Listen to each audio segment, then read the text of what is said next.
નમસ્કાર, આપ જોઈ રહ્યા છો નેશન પ્લસ ન્યૂઝ. હું છું આપની સાથે હેતલ પટેલ. ભરૂચ અંકલેશ્વર શહેરી વિકાસ સત્તામંડળમાં સમાવિષ્ટ ગામોમાં ઝોન પાડવામાં થયેલ ભૂલો સુધારવાની માંગ બાબતે ભરૂચ કિસાન વિકાસ સંઘ દ્વારા કલેક્ટરને આવેદનપત્ર પાઠવી રજૂઆત કરવામાં આવી. ભરૂચ કિસાન વિકાસ સંઘ દ્વારા કલેક્ટરને આવેદનપત્ર પાઠવવામાં આવ્યું હતું. ભરૂચ કિસાન વિકાસ સંઘે આવેદનપત્રમાં જણાવ્યું હતું કે ભરૂચ અંકલેશ્વર શહેરી વિકાસ સત્તામંડળમાં ભરૂચ તાલુકાના 44 ગામો, ભરૂચ નગરપાલિકા, અંકલેશ્વર તાલુકાના કુલ 45 ગામો તથા અંકલેશ્વર નગરપાલિકાનો ભરૂચ અંકલેશ્વર શહેરી વિકાસ સત્તામંડળમાં સમાવેશ કરવામાં આવ્યો છે. બવડા વિસ્તારમાં આવેલ ગામો પૈકી બવડની 8 કિલોમીટરની અંદરમાં આવેલ ગામોનો વિકાસ 1970 થી થતો આવ્યો છે, જ્યારે 8 કિલોમીટરની બહારના ગામોનો વિકાસ બિલકુલ ઓછો છે.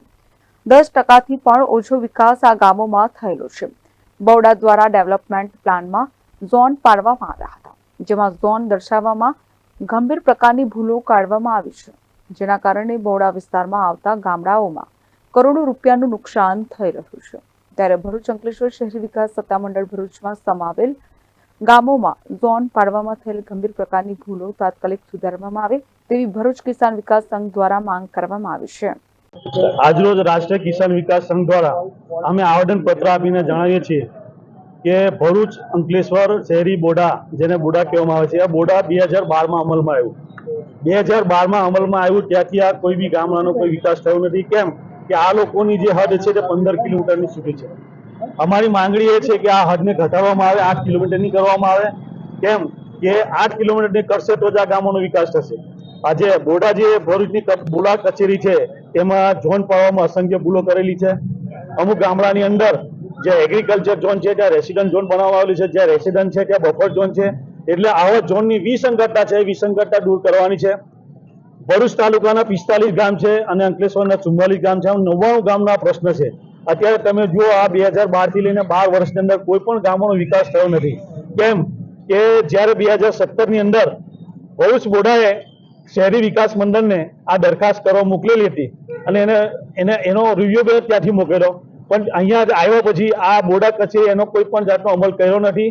કેમ કે જ્યારે બોડાનું જ્યારે બોર્ડ પર એનો અમલ મૂકવામાં આવ્યો તે વખતે કિસાનોને કે બિલ્ડરોને ધ્યાનમાં લેવામાં આવેલા નથી, કે તાલુકા પંચાયત કે જિલ્લા પંચાયત કે કલેક્ટર કચેરીમાં એને બોર્ડ મૂકવામાં આવ્યા નથી.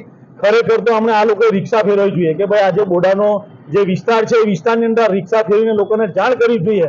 આ જાણ ન કરવાથી કિસાનોનો વાંધો ઉઠાઈ શક્યા નથી. એટલે અત્યારે પણ ગામડા એ સ્થિતિમાં છે. એટલે અમારી માંગ એ છે કે 8 કિલોમીટરની બહારના જે ગામડા છે એને બોડામાંથી છૂટા કરો અને 8 કિલોમીટરના જે ગામડા છે તેનો વિકાસ થાય, તેની અમારી એક માંગ છે. બીજી એક માંગ છે કે અત્યારે ભરૂચ જિલ્લાની અંદર નર્મદામાં પૂર આવ્યું, તેમાં અસંખ્ય કિસાનોના નાશ પામેલ છે પાકનો, તો એનો ઝડપથી સર્વે કરી અને એમને પણ નુકસાનીનું વળતર મળે એ અમારી માંગ છે.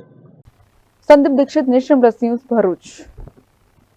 સમાચારોના સતત અપડેટ મેળવવા માટે અમારી નેશન પ્લસ ન્યૂઝની યુટ્યુબ ચેનલને સબસ્ક્રાઇબ કરો, બેલ આઇકન દબાવો અને જોડાયેલા રહો ફેસબુક, ઇન્સ્ટાગ્રામ અને ટ્વિટર પર.